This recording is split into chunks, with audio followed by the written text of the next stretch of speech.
Today we've got a special guest with us, Mark Jacobs, who is one of the partners in OCD, one of our partners figuring this out. Mark, you want to introduce yourself real quick?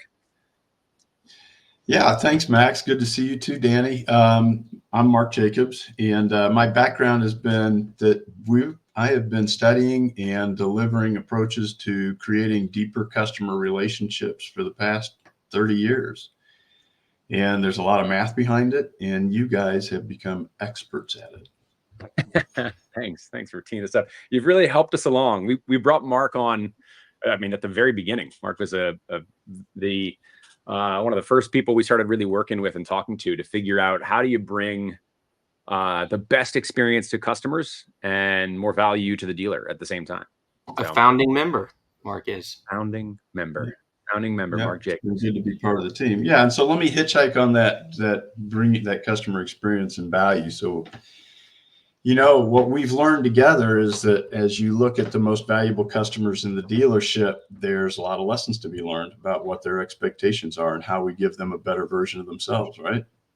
Mm-hmm. And we're building the entire process around giving better versions of selves, whether it be to the customer, which is obviously our number one concern, but right behind that, and a very, very close, let's say that it's first place plus a half are the folks that work in the dealership. Exactly. The team members. Yeah. Mm-hmm. Yeah. That was the thing that Danny and I have seen over and over and over again. If we're not having fun at work, or if it is incredibly stressful and tough to do our jobs, then how am I going to give a good experience to the customer and make them want to keep coming back? Right. I made some visuals real quick. I wanted to kind of explain this idea that we had in the title of nurturing versus marketing, and I've got it right here. In another presentation, another video that we did called "What is ELV?" that you can look up on our YouTube channel, we explain how what we've been doing is we've basically created an algorithm that can take all of the customers in a dealership's database and then begin to kind of identify the level of value for each one. In some industries, it's called customer lifetime value.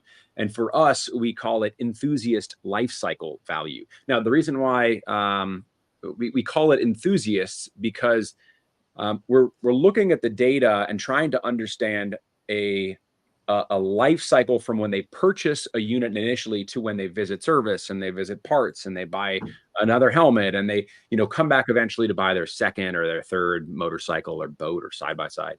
And so we really are focusing specifically on those major unit buyers to figure out that math.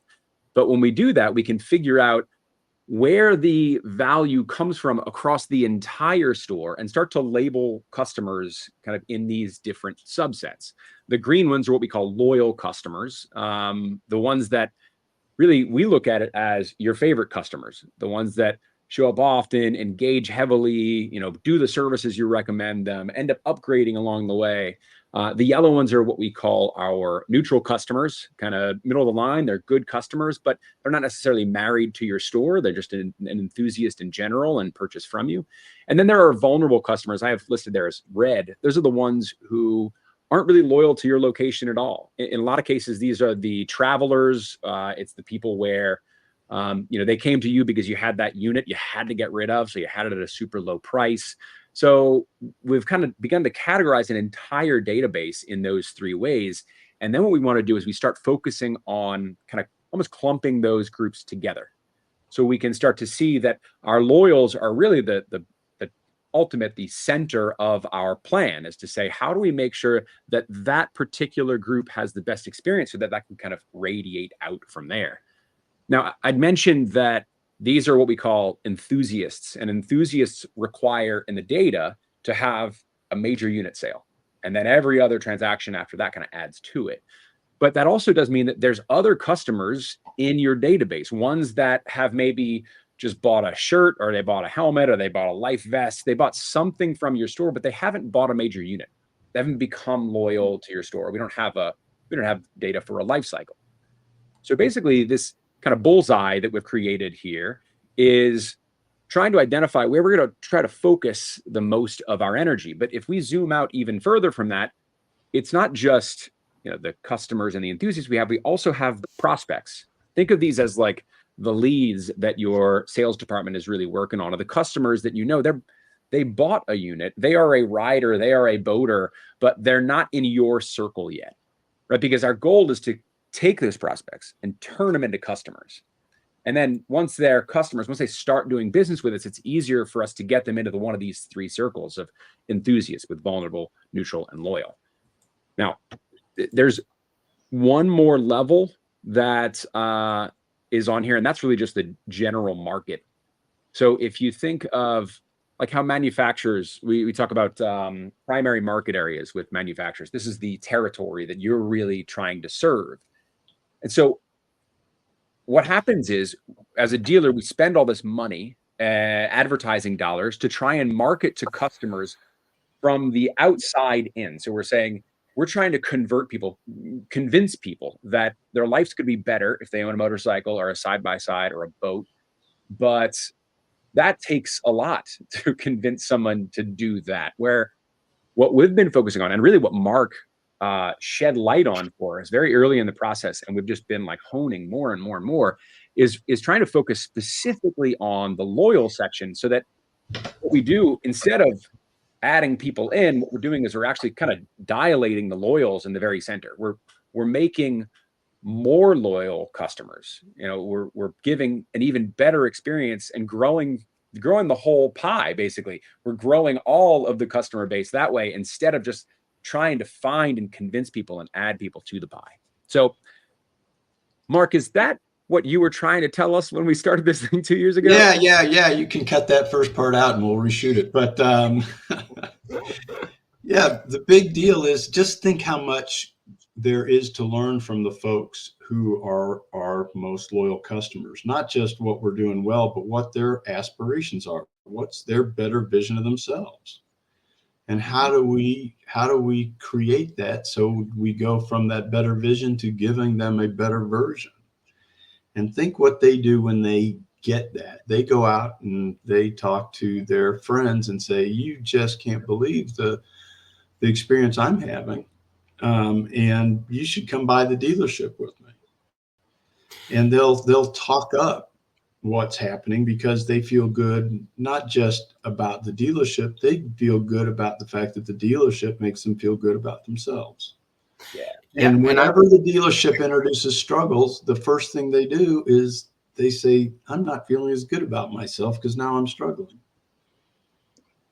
And I think that's what blends perfectly or transitions perfectly to the title of this video, Max, the marketing versus nurturing.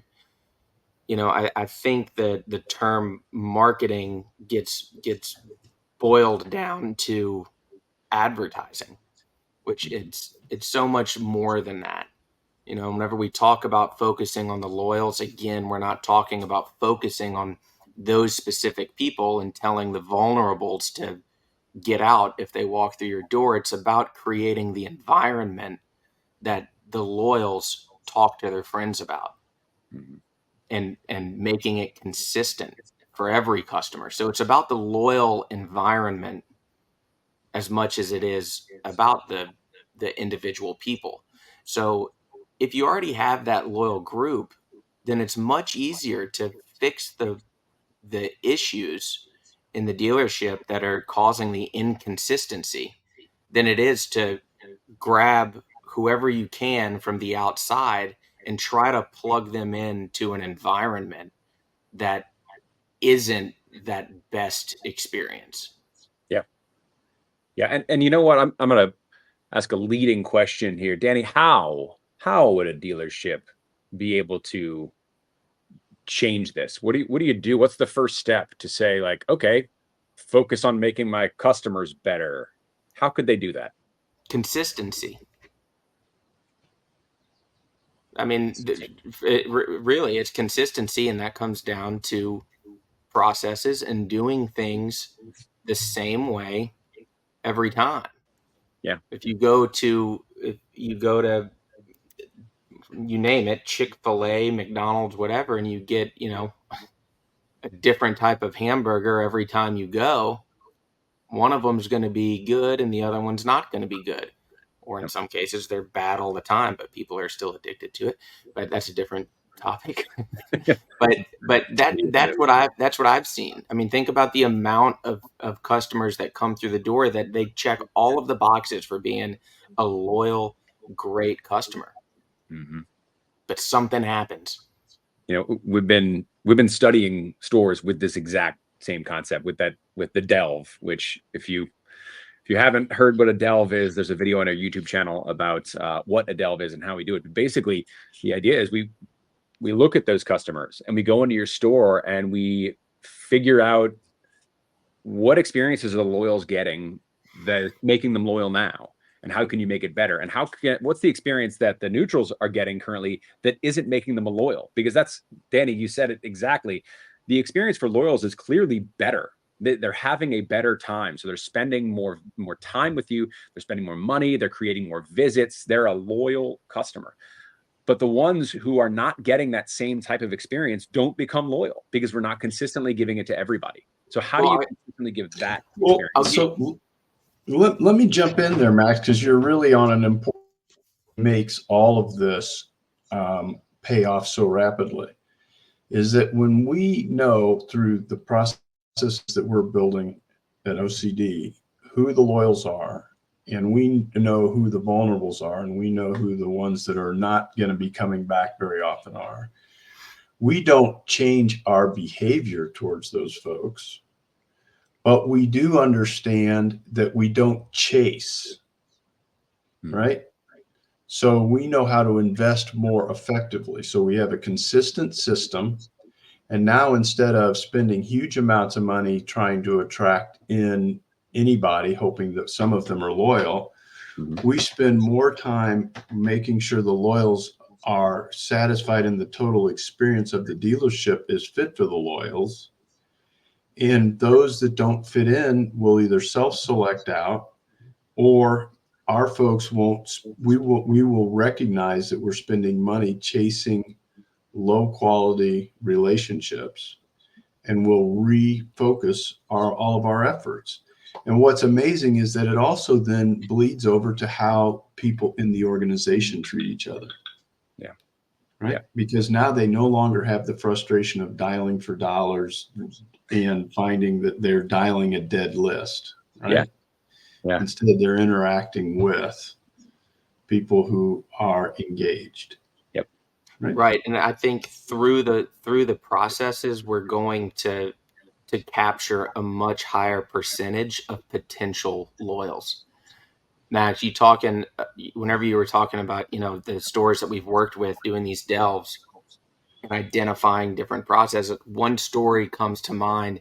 If you remember the one dealership that we worked with, we were asking them about quality control in the service department.